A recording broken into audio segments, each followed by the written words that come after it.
خالقہ کائنات حضرت علی علیہ السلام کا قول ہے کہ انسان اپنی زبان کے پیچھے چھپا ہے، لہٰذا بولنے سے پہلے کئی مرتبہ انسان کو سوچنا چاہیے۔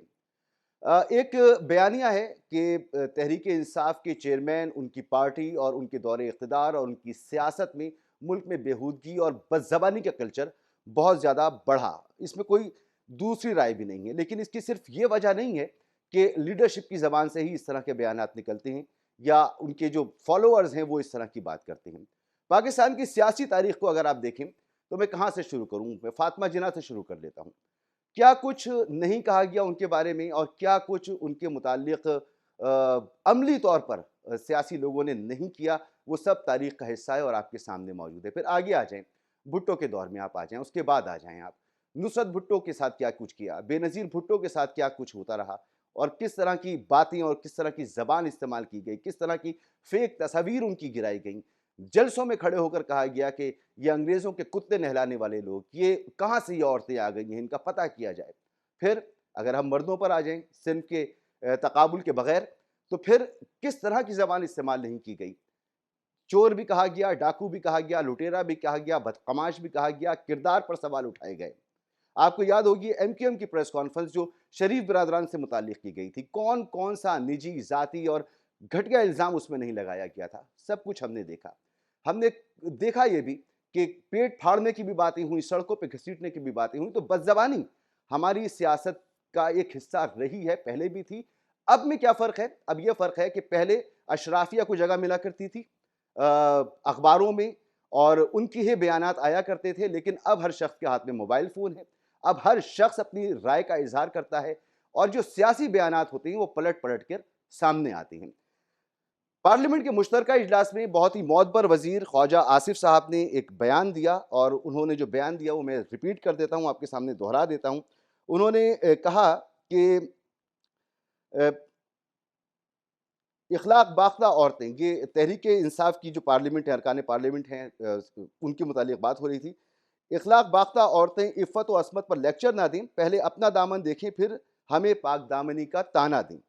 وزیر دفاع نے خواتین اراکین کو کھنڈرات اور باقیات قرار دیا اور کہا کہ یہ باقیات رہ گئی ہیں جنہوں نے چیف آف اسٹاف کو باپ کہا تھا، یہ اس شخص کے کھنڈرات اور اس شخص کا کچرا ہیں۔ کس کا؟ یہ آپ خود سمجھ سکتے ہیں۔ پی ٹی آئی کی خواتین سینیٹرز نے اس پر احتجاج کیا اور خواجہ آصف کے خلاف انہوں نے نعرے بازی بھی کی۔ بہرحال اس پر بڑی لیدے ہوئی۔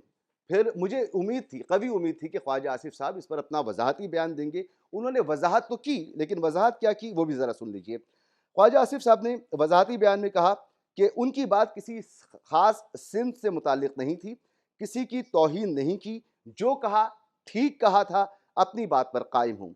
انہوں نے کہا کہ ان کی بات کو سیاق و سباق سے ہٹا کر ایشو بنایا جا رہا ہے، گالی گلوچ اور بےہودگی پی ٹی آئی کی روایات ہیں۔ چلے یہاں تک ہوتا تو کسی حد تک بات درگزر کی جا سکتی تھی، بہرحال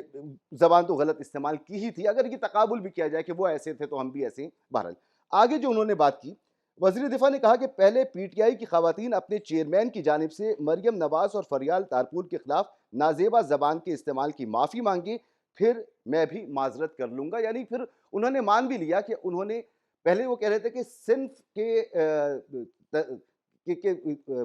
تقابل کے بغیر اس کے انہوں نے یہ بیان دیا، لیکن بعد میں انہوں نے کہا کہ اگر چیئرمین تحریک انصاف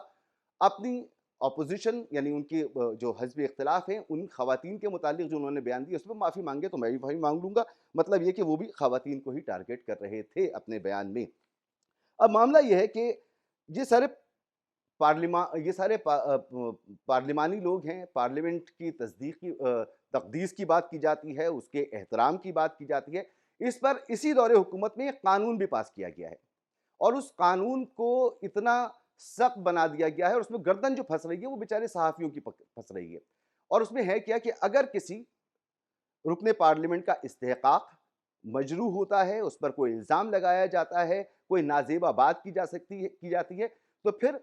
پارلیمنٹ میں نہ صرف یہ معاملہ اٹھے گا، ایک کمیٹی بنے گی، اس کے پاس جوڈیشل اختیارات ہوں گے، وہ 6 ماہ تک کی سزا اور 10 لاکھ روپے کا جرمانہ بھی کر سکتی ہے۔ پارلیمنٹ کی تصدیق کا جن کو اتنی فکر ہے وہ پارلیمنٹ کے اندر کھڑے ہو کر جب یہ زبان استعمال کریں گے اور خود پارلیمانی لوگوں کی اور ارکان پارلیمنٹ کی عزت اور ناموس کا خیال نہیں رکھیں گے تو پھر اس